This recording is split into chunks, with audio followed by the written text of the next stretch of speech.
بسم اللہ الرحمن الرحیم۔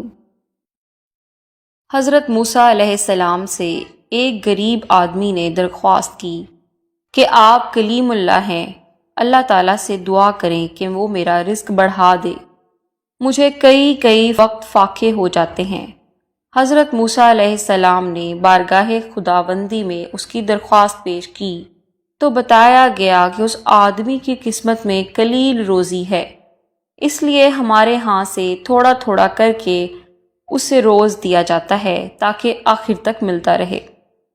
اس شخص کو جب یہ بات معلوم ہوئی تو اس نے درخواست کی کہ آپ اللہ تعالیٰ سے سفارش کر کے میری قسمت کا سارا رزق مجھے ایک ہی بار دلوا دیں۔ اللہ تعالیٰ نے حضرت موسیٰ علیہ السلام کی دعا قبول کی اور اس غریب شخص کو تمام زندگی کا رزق ایک ہی بار مل گیا۔ اس شخص نے فوراً لنگر کھانا کھول دیا اور اعلان کر دیا کہ جس شخص کے کھانے کا انتظام نہ ہو وہ ہمارے لنگر کھانے سے پیٹ بھر کر کھانا کھا سکتا ہے۔ حضرت موسیٰ علیہ السلام کو اس کی اس حرکت پر تعجب ہوا۔ انہوں نے اسے سمجھانے کی کوشش کی لیکن جب وہ نہ مانا تو مایوس ہو کر چلے گئے۔ ایک ہفتہ بعد ان کا ادھر سے گزر ہوا تو دیکھا کہ لنگر کھانا ہنوز ابھی تک جاری ہے۔ دوسری مرتبہ وہ 1 ماہ بعد، پھر تیسری مرتبہ 6 ماہ بعد ادھر سے گزرے تو آپ نے حسب معمول اسی طرح لوگوں کو لنگر کھانے سے کھانا کھاتے دیکھا۔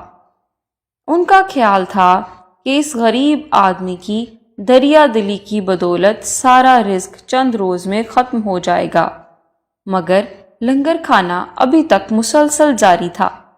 آپ نے اللہ تعالیٰ سے عرض کیا، یا اللہ، کیا قصہ ہے؟ اس کا تھوڑا سا رزق ابھی تک چل رہا ہے۔